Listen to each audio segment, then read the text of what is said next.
नमस्कार आणि welcome to the new vlog of the Tanya Nikhil. मी तन्या तुमचं अगदी मनापासून स्वागत करते आपल्या आजच्या व्लॉगमध्ये. तर व्लॉगमध्ये पुढे जाण्याआधी ना आमच्या इथे खाली घोडा आला होता एक, आणि त्यावर सखीने खूप मजा मस्ती केली आहे. सो ते बघा आणि मग व्लॉग कंटिन्यू करू. वर चला.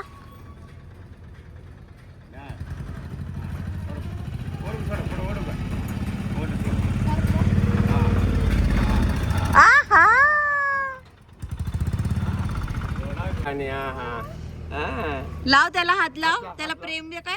अगं बाई, पी घेते का त्याची? पी घेते, पी दे त्याला, पी दे. घाबरतच नाही. काय वाटलं तुला आता? एक नंबर. मी बी असंच घोड्यावर होतो. मी जाम खतरनाक होतो मी. म्हणजे डायरेक्ट सकाळ झाली का घोडा, संध्याकाळ झाली का घोडा. बघा मी घोड्यावर बसला होता, हॉर्सवर बसला होता. कसा होता हॉर्स? हॉर्सचा कलर कोणता होता सखी? ब्लॅक. कोणता? ती पिंक म्हणणार आहे. सखी कोणता कलर होता? ब्लॅक. कोणता? ब्लॅक. दादाला घोडा चालवायचा. आज बसली घोड्यावर. कोणी घेतला घोडा? घोडा घ्यायचा ना आपल्याला, घोडा घ्यायचा ना, कधी घ्यायचं ना, कधी घ्यायचं ना, कधी. तिच्या नादी लागला तर हम्मा, बुबू, माऊ सगळंच घ्यावं लागेल. हा, पप्पा, आजी. आणि अजून कोण आहे? कोण कोण आहे? अगं बाई, मम्मा पण आहे. आणि अजून बाबा तात्या आहे का? नाहीये. तात्या नाही ना? बाबा आहे का? नाहीये तात्या. बाबा कुठे? तिथे बसले म्हणून. आहे का तात्या? आहे का? बघ तर, आहे का तात्या? बाबा माझे. बाबा माझे. नाही अरे. रे. दादा ह्या मामीला नाही ना, तुला नुसतं सोड. तरी या सखीने खूप मजा केली. आणि निखिलचं तुम्ही बघताय, निखिलमुळे घोडा विकावा लागला होता घरचा, असं तात्याने ते सांगतं. त्याला इतका वेळ होतं तर त्या शर्यतींना पण जायचा, खरेदी विक्री होती तेव्हा पण जायचा. आणि त्याला इथे पुन्हा इथे असे खूप टाके पडलेले, कारण तो कंटिन्यू घोड्यावर असायचा. म्हणजे अवघड होतं त्याचं घोड्याचं प्रेम. आणि आज सखी बसली तर त्याला पण आनंद झाला होता. बाय द वे, कालच्या व्हिडिओवर 2-3 कमेंट्स होते की दादा रूढ आहे. तर रूढ नाही आहे. त्याला ॲक्च्युली इतका वर्कलोड आहे की त्याला आमच्या घरात सध्या कोणाशीच बोलायला वेळ नाही आहे. त्यात त्याला परवा जायचं आहे, ती पण तयारी चालू आहे साईड बाय साईड. आणि तर त्याचे 2 दिवस जातील आता फ्लाईटमध्ये, आणि सॅटर्डे संडे येतो आहे. मग त्याचं काम 4 दिवसाचं त्याला आत्ता करायचं आहे, आणि त्यात आम्ही घरातल्या घरात त्याला खूप कामं सांगतो आहे, म्हणून त्याची जरा चिडचिड झाली. ते स्वाभाविक आहे. तुम्हाला मी खरं खरं सांगितलं, जे काही त्याचं काल होतं ते. कधी कधी चिडतो तो, बट जनरली तो असा नाही आहे. असो, तर आज आम्हाला निखिलसाठी जे खायचे पदार्थ आहे ते करायचे आहे, सोबत माझे 2 ब्रँड शूट आहेत तेही करायचं आहे. सो असाच दिवस जाणार आहे, जो मी तुमच्यासोबत शेअर करणार आहे. So stay tune. कुठे चालली सखी तू? मळ्यात. सांग आज मम्मा, सांग मळ्यात. कुठे? मळ्यात. कोणासोबत चालली? आजी आणि बाबा. कोणासोबत चालली? आंबा. हा, आंबा पण बघणार तिथं. सखी, मी येऊ का ग तुझ्या सोबत? हो. तर सखी झोपलेली होती. थांबा, निखिलचा कॉल उद्या. हॅलो. तर आई आणि तात्या मळ्यात गेले आज. मळ्यात खूप अर्जंट काहीतरी काम होतं म्हणून. तर सखीला घेऊन जायचं होतं, पण सखी झोपलेली होती. ते गेले आणि ते 10च मिनटं झाले असतील त्यांना जाऊन. लगेच सखी उठली. मग पुन्हा तात्यांचा फोन येतच होता, कारण त्यांना खूप इच्छा होती तिला ते धबधबे वगैरे सुरू आहे सध्या आसपास, तर ते दाखवायला न्यायची. तर मग म्हटलं या परत घ्यायला, म्हणजे ते परत येत आहेत तिला घ्यायला. तर तिचं काय खायचं पाहिजे ते सगळं मी भरून ठेवलं आहे. आणि ती इतकी एक्सायटेड आहे. मी तिला म्हटलं सकू तू खा आणि मग जा. शी इज लाईक ना ना ना, बाबा कधी येत आहे. आणि आता तिचं छान छान आवरलंय आम्ही, आणि ती मळ्यात चालली आहे. सखी इकडे बघ, सगळ्यांना हाय कर. हाय. जायचंय मळ्यात. थांब, बाबा येऊ. तिला मळ्यात जायचंच पडलं. तर मळा काय ते आम्हाला माहिती नाही आहे, फक्त एवढं माहिती आहे की आजीने सांगितलंय की तिथे हम्मा असते. बास. उघडणं नाही, आधी येऊ तर दे तात्यान त्यांना. ते गोडच दिसतं. तर हे शर्ट आय थिंक आम्ही मॅक्समधनं घेतलं होतं का रे? नाही, हे ऑनलाईन घेतलं. आणि ती पॅन्ट त्या दिवशी मी मैत्रिकमधनं घेतली होती. आणि शॉपिंग दाखवायला काहीच प्रॉब्लेम नाही मला, पण माझं सगळं अर्धं पडलंय. म्हणजे मी गौरीच्या साईडला, माझ्या साईडला, निखिल सखीचं असं वेगळं वेगळं केलं. हे बघा, काढायचे नाही कपडे, ते मळ्यात तुला घेणार नाही. मळ्यात जायचं आपल्याला. कपड्यांच्या सखीला इतका त्रास होतो की बास. कधी कपडे घालणं सखीसाठी खूप मोठा टास्क आहे. ती मला खायचे प्यायचे तिचे काहीच नखरे नाही, पण कपड्यांचे इतके नखरे आहेत की मी सांगू शकत नाही. आणि या कट्टू निखिलला जो आम्हाला न्यायचं होतं ते खायचं बनवायचं होतं, बट आईंचंच झालं की थांब, मला मळ्यात खूप काम आहे आणि तुझ्याकडनं पण सखीचं मॅनेज नाही होणार. ते एक काम करत, आपण आमच्या शेजारीच हे असतात आचारी आहेत, ज्यांच्याकडून आम्ही दिवाळीला बनवून घेतो, तर आई बोलली मी त्यांना सांगते की 1-1 किलो सगळं बनवून द्या निखिलपुरतं. बट निखिलला बर्फी नाही आवडत त्यांच्या हातची, तर निखिल बोलला की बर्फी मला घरून करून द्या. बाकी पोह्यांचा चिवडा आणि शंकरपाळी, जी अर्थात त्याला पण खूप वेळ नाही लागत घरी, बट स्टील आईंचं झालं की नको गडबड करू, आपण बनवून घेऊयात. तर मग त्यांनाच सांगणार आहे आम्ही. फक्त त्याचे थेपले आहेत ते मी उद्या बनवेल, कारण परवा तो निघेल. त्याच्यामुळे परवा सकाळी सकाळी आई तर म्हणतात परवाच बनवून देऊ म्हणजे ताजं राहील, पण मग परवा खूप घाई होईल, कारण परवा दसरा पण आहे, पूर्णाचा स्वयंपाक असतो सकाळी. त्यामुळे मग मी उद्या ते बनवून घेईल. आणि बघू आता त्या आचार्यांना तर आम्ही सांगणार आहे, बट ते पण हो म्हणतं की नाही याच्यावर पण डिपेंड आहे. ते हो म्हटले तर त्यांच्याकडे, नाही म्हटले तर मग आज रात्री मी आणि आई नाईट मारू थोडी. अर्थात नाईट मारणं एवढं पण काम नाही आहे. प्रॉब्लेम फक्त एवढा आहे की निखिलचं ऑफिसचं इतकं काम चालू आहे की तो सखीकडे बघू शकत नाही. तात्यांचं संध्याकाळचं फिरणं इतकं मॅन्डेटरी आहे, त्यांचं मित्र आहेत, तात्या जातात म्हणजे जातात रोज. मग त्यावेळेस मी आणि आई किचनमध्ये एकत्र काम नाही करू शकत, कारण सखीला हँडल करणं खूप अवघड होतं. आणि सखीला जेव्हा आम्ही किचनमध्ये घेऊन बसतो तर तिला डायरेक्ट ओट्यावर बसायचं असतं, गॅस शेजारी बसायचं असतं, पोळी लाटायची असते, भाकरी भाजायची असते. ते आम्ही जर भाजी हलवत असतो तर तिला तो चमचा हलवायचा असतो. मग त्याच्यामुळे असं होतं की एकीने नकोच. मला इथे आल्यावर आई म्हणतं तू कशी हँडल करते तिला किचनमध्ये पुण्याला. म्हटलं तो टफ टास्क एकदम, कारण आम्हाला किचनची काय माहिती का जरा जास्तच आवड आहे. काय रे बेटू? तर मग बेटू दाखवते माझा. पण तू पाडलं शानी. सखीने पाडलं ना, सखी पटका देऊ. ए सखी तुला कोण रागवतं ग? कोण रागवतं? पप्पा रागवतो का मम्मा रागवते? जो येईल ना घरात त्याला सांगते मम्मा रागवते. चावतो पण तुला कोण चावतो? नाही रे मम्मा चावत नाही, मम्मा पी घेते तिची.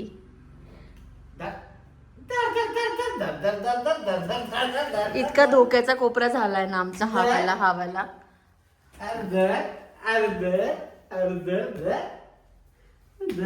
आणि पापाला आमच्यासाठी वेळ नसला तरी लेकीसाठी 5-10 मिनिटं का होईना काढतो तो. चिवचं हे काय आहे? अंड. हे काय आहे? चिवला काय कर, असं कर चिवला, असं कर. आणि चिव आंघोळीला पण जाते रे रोज तिच्यासोबत. हा चिमटा घरी घेऊन जायचं. चिमटा घे. चिमटा घे आणि पापा ऑफिसला जा. ऑफिस जा. बाय द वे सखीनी की सकाळी उठल्यानंतर कशी करते सांगता बरं? म्हणजे किंमतच नाही घरी आलो आम्हाला. ती झोपेतनं उठते का डायरेक्ट बेडच्या खाली उतरते. तिला म्हणजे ती बघत पण नाही निखिल कुठे मी कुठे. बेडच्या खाली आणि दरवाजाला असं बाबा बाबा. पोळी खाते का? चालू दे. आणि हे बघा आमच्याकडनं अजिबात दम निघत नाही. आम्ही आता बाहेर आलोय आजीबाबांची वाट बघत. सखू कुठे चालला ग? नको ना ग जाऊ तू. काहीच घेणं देणं नाही. येत आहे बाबा थांब. तात्यांना इतकं लांबून परत यायचं आहे, पण नातीसाठी येत आहे.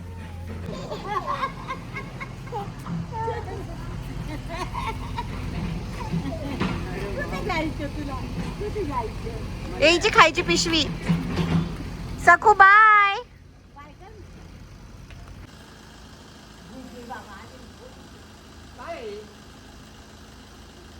सखू कुठे गेला होता? हे काय घेऊन आले बाई? मज्जा केली सखू? अगं कुठं नाही चालले ग तात्या.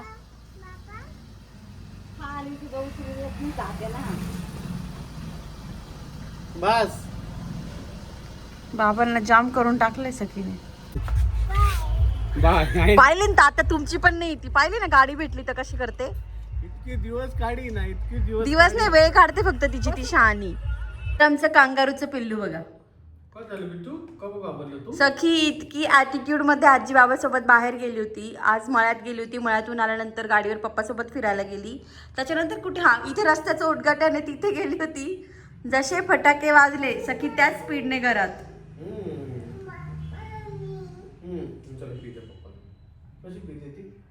कांगारूचं पिल्लू.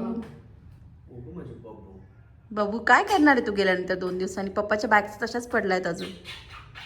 ए बाय द वे निखिल, आज एक प्रश्न होता की आई तुझ्या सख्या आईत आहे की नाही, तू त्यांना काकी का म्हणतोस? आणि हे मला आधी पण खूप जणांनी विचारलंय. माझी सख्खीच आई आहे. हे बघ, हे बघ, हे बघ. पण आज तिला सगळेच काकी होतो. मी घरात सगळ्यात लहान होतो. आम्ही 19 भाऊ बहिणी, आम्ही सगळे मिळून 19 जण आहे. त्यात मी सेकंडला असते. मग सगळे जे मोठे म्हणायचे आणि मी राहायचो नानांकडे, तिकडं मम्मीकडं. म्हणजे माझी चुलती, त्यांना मी मम्मी म्हणतो. मग त्याच्यामुळे जे सगळे म्हणायचे तेच मी म्हणायला लागलो. अख्खं गाव तिला काकी म्हणतात असे. हा, कॉलनीत पण सगळे त्यांना काकी म्हणतात. चांदवडचे पण सगळे तिला काकी म्हणजे आईंच्या माहेरचे पण आहे, आईंच्या बहिणी पण त्यांना काकी म्हणतात. किंवा निखिलचे जे मावस भाऊ बहीण आहेत ते सगळेच काकी म्हणतात. फक्त आय थिंक गुड्डून ते आत्या म्हणतात, गुड्डू आर्यन आणि हे बाकी सगळे. आणि सखी पण आय थिंक काकी आजीच म्हणणार आहे आता, हो ना सखी? पण आईंना हाऊस आहे, तिने फक्त त्यांना आजी म्हणावं. सध्या तरी ती आजी म्हणते. पुढे ऐकून काय म्हणते माहित नाही, कारण ती तात्यांना बाबा म्हणायची, आता तात्यावर आली आहे. तात्या कोणाची आहे का? मला दादा म्हणत होती. काकी दादा म्हणत हा, आई तात्या निखिलला दादा म्हणतात ना. पप्पा कुठे? दादा कुठे? दादा कसं गोंडलं राहणार 2-3 दिवसांनी काय माहिती. Side by side blog edit करत होती तर माझ्याकडे येऊन मला म्हणती, शकी दाखव ना. तिला आवाज आला तिचाच. कोण आहे सखी? कोण आहे? मी सखी आहे का? मी मम्मा आहे का? आणि मला कोणीतरी सांगितलं की टिकली मोठी छान दिसते, तर मला पण आवडते मोठी टिकली. इव्हन मला टिकलीच खूप आवडते लावायला. पण आमचे हे बाबू आहे ना. सगळं तू मळ्यात काय काय केलं सांग ग? काय काय होतं मळ्यात? म्हणजे सखी मळ्यात गेले, सखी जेवली खावली सुद्धा नव्हती. आई म्हणे ती हातातच येत नव्हती, ती इतकी फिरत होती इकडून तिकडे. घरी आल्यानंतर जेवली, ते पण तात्याच्या हाताने जेवली. आणि इतकी भामटे, जेव्हा निखिलन ते बाहेर निघाले ना, लगेच तात्यांना टाटा. हां, नुसता फायदा बघतो का आपण फिरायचा. चल हाय कर सगळ्यांना. तू किती दिवसापासून हाय नाही केलं? हाय कर. बाय द वे आम्ही नुसतं त्या दिवशी मी याला गेलेलं होतं ना, तिला ते गरबा खेळायला खाली. जो आला त्याला गरबा डान्स बळजबरी करून दाखवते एका टाचेवर नाचून. हाय कर ना बेटू सगळ्यांना. बरं डान्स करून दाखव. डान्स कसं करता? डान्स शेकी लाव. मनू तू बघते? मनू शेकी लाव.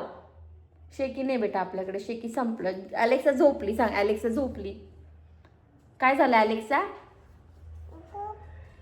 तुझी बांगडी देते का सगळ्यांना? बांगडी देते तुझी? दे ना तुझी बांगडी.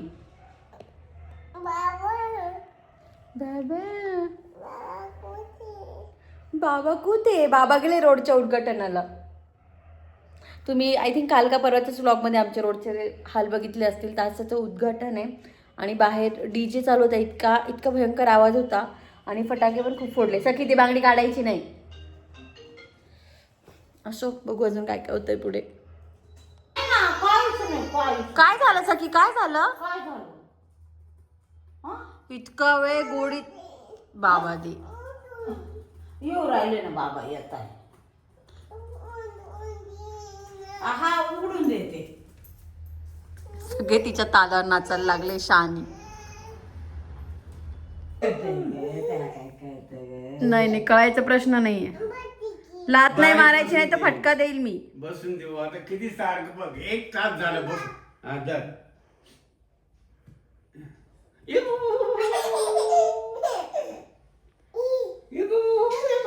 तुझ्याकडे पाहते ग. नाही मग ते आता सांगितलं पाहिजे. बास चल, तात्याला जेवू दे आता. चल पोळी कोणाला खायची? पोळी खायची ना आजी. माझ्या सोन्याला पोळी दे ग. माझ्या सोन्याला पोळी दे. सोनं केवढं लाडात आलंय. बाबू. आणि आता एवढं करून बुबूला जेवण करायला, म्हणजे बुबूला जेवा द्यायला गेलोय आम्ही. सखी चल, झाला त्याचा जेवा. चल चल आता काय करायला. आता काय करायची? आता त्याला पण काय करायची.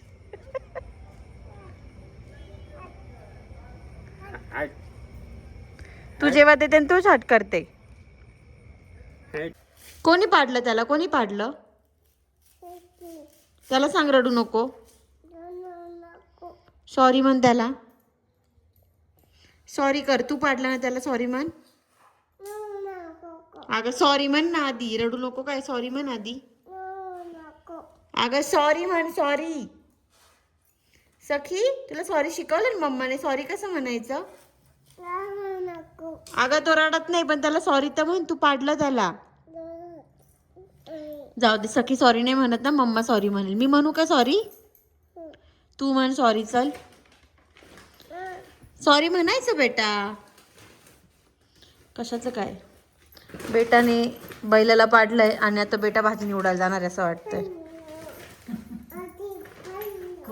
आजी पण न. काय पण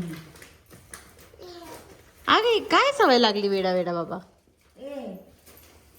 गेली बाबा. लायन देऊ का?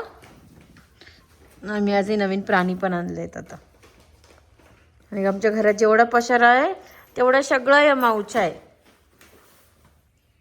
फायनली आमचं तुफान झोपलंय आणि असा दिवस संपतोय. कुठे दिवस जातो कळत नाही आहे. इतकी फिरफिर चालू असते, पायाला चाकं लागलीत आमच्या इथे आल्यापासून. असो, आजचा ब्लॉग आपण इथेच एंड करूयात. तुम्हाला जर आपला आजचा ब्लॉग आवडला असेल तर do like, share and subscribe. असंच प्रेम देत राहा. आजकाल जे प्रेम देत आहे ते आमच्यासाठी खूप मोलाचं असं म्हणायला हरकत नाही. आणि इथपर्यंत आलाच आहात तर छोटा हट तो बनता आहे. भेटूयात पुढच्या ब्लॉगमध्ये. तोपर्यंत बाय.